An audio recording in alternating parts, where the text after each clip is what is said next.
बुद्धस्य त्वमेव विबुधार्चित बुद्धि बोधात् त्वं संकरोषि भुवनत्रय संकरत्वात् धातासि धीर शिव मार्ग विधि विधानात् व्यक्तं त्वमेव भगवन् पुरुषोत्तमोऽसि बुद्धस्त्वमेव विबुधा चित्तिबुद्धिबोधात् त्वं संकरोषि भुवनत्रय संकरत्वात् धातासि धीर शिव मार्ग विधिर्विधानात् व्यक्तं त्वमेव भगवन् पुरुषोत्तमोऽसि। अर्थात यहाँ पर कहते हैं बुद्धस्त्वमेव अर्थात देवताओं के द्वारा विबुधार्चित, देवताओं के द्वारा अर्चित है। कौन है देवताओं के द्वारा अर्चित? हे जनेन्द्र देव भगवान देवताओं के द्वारा अर्चित अर्थात जो देवताओं के द्वारा पूजित हैं। बुद्धि बोधात अर्थात केवल ज्ञानी होने से तो आप ये मतलब ही आप केवल ज्ञानी होने के कारण देवताओं के द्वारा पूजित हैं। तुम संकरोषि और क्या कहते हैं? आप क्या हैं? शंकर भी है। क्या है आप? शंकर है। तो आपको शंकर क्यों कहते हैं? संकरत्वा अर्थात शांति को देने वाले होने से आप शंकर भी कहे जाते हैं। भुवनत्रय संकरत्वात् अर्थात 3 भुवन के जीवों को शांति प्रदान करने के कारण आप शंकर हो। शिव मार्ग विधि विधानात् धातासि धीर शिव मार्ग अर्थात हे धीर वीर मोक्ष मार्ग की विधि के विधान को विधान करने से तुम ही ब्रह्मा हो। क्या हो आप? धाता से धीर अर्थात ब्रह्मा हो। धाता मतलब ब्रह्मा हो आप। किस कारण से ब्रह्मा हो? मोक्ष का मार्ग बताने के कारण आप क्या हो? ब्रह्मा हो। व्यक्तम त्वमेव भगवन् पुरुषोत्तमोऽसि आप क्या हो? पुरुषोत्तम भी हो। क्या हो आप? हे भगवान स्पष्ट रूप से आप ही विष्णु अर्थात पुरुषोत्तम हो। देवताओं से अर्चित होने के कारण आप क्या हो? आप केवल ज्ञानी होने के कारण आप देवताओं के द्वारा अर्चनीय हो। शांति को प्रदान करने के कारण आप शंकर हो। अमोक्ष की विधि बताने के कारण आप ब्रह्मा हो और स्पष्ट रूप से आप ही विष्णु अर्थात पुरुषोत्तम हो।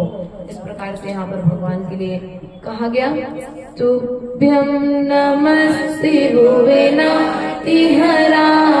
नाथ तुभ्यं नमः क्षितितलामलभूषणाय तुभ्यं नमस्त्रिजगतः परमेश्वराय तुभ्यं नमो त्रिनिभवो नदीशोषणाय अर्थात नमस्कार हो 3 भुवन के जीवों के विपत्तियों को नाश करने वाले, 3 लोक के जीवों की विपत्तियों का हरण करने वाले होने से हराय नाथ है अर्थात विपत्तियों को हराने वाले होने से हे भगवान आपको नमस्कार हो। तुभ्यं नमः क्षितितलामल भूषणाय अर्थात पृथ्वी तल के विमल आभूषण हो आप। आपके लिए क्या हो? नमस्कार हो। पृथ्वी तल के निर्मल आभूषण होने के कारण हे जिनेन्द्र भगवान आपको नमस्कार हो। तोभ्यं नमस्त्रि जगतः परमेश्वराय 3 लोक के परमेश्वर होने के कारण हे भगवान आपको नमस्कार हो। तोभ्यं नमो जिन्ममोदति शोषणाय और संसार सागर में डूब रहे प्राणियों के लिए पार लगाने के कारण हे भगवान आपके लिए नमस्कार हो। अर्थात संसार समुद्र को सुखाने शोषणाय अर्थात संसार समुद्र को सुखाने वाले होने के कारण हे भगवान आपके लिए मेरा नमस्कार हो। को विस्मयो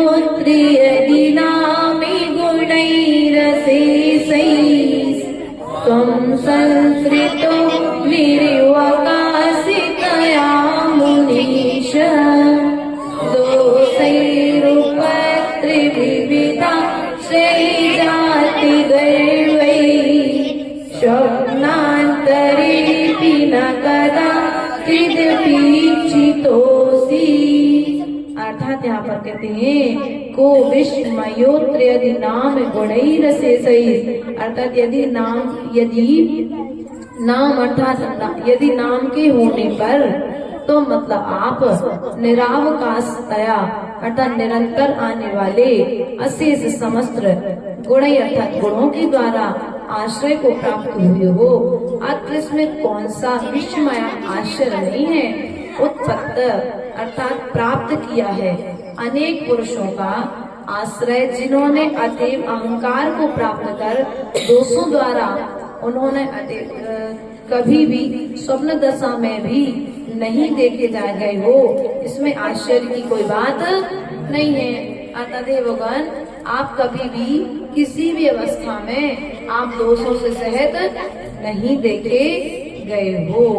गुणों के उत्तम स्थान कहीं ही ना, गुणों को उत्तम स्थान कहीं ना मिला, इसलिए वे सभी गुण क्या हो गए, आपके अंदर आकर के समा गए।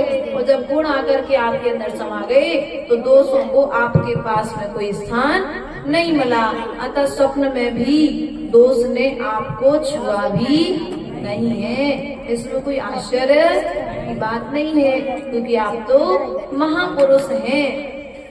उच्चैरसो कितरु संस्कृत मुन्मयूख मा भाति रूपमखिलं भवतो नितान्तम् स्पष्टोल्लसत् किरणिमस्तितमो वितानम् बिम्बं रविर्विपयो नरपार्श्ववर्ती।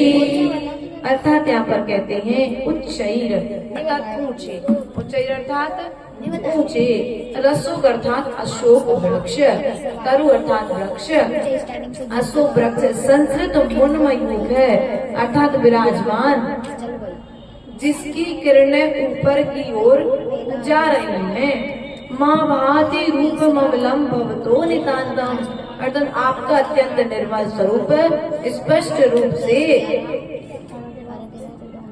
स्पष्टोल्लसत् किरण मस्त तमो वितानम चमकती हुई किरणों वाले, अंधकार को विस्तार को नाश करने वाले, क्या है, अंधकार के विस्तार को नाश करने वाली, पयोधर मेघों के पार्श्ववर्ती समीपवर्ती सूर्य के बिंब के समान शोभायमान हो रही है। अर्थात ऊंचे हरे भरे अशोक वृक्ष के नीचे आपका स्वर्णमय तन ऐसा लगता है मानो काले मेघों के नीचे जगमगाता सूर्य ही निकल आया हो। जगह यहाँ पर जैसे आपका अशोक वृक्ष के नीचे आपका तन ऐसा दिखाई दे रहा है जैसे सूखते उगते हुए सूरज के, यहाँ पर किसकी उपमा दी है भगवान के लिए, मानो काले मेघों के बीच में जगमगाता सूर्य निकल आया हो, ऐसा जानना चाहिए। इस प्रकार से 4 काव्यों का अर्थ यहाँ पर अपन ने किया। निकाल लीजिए काव्य नंबर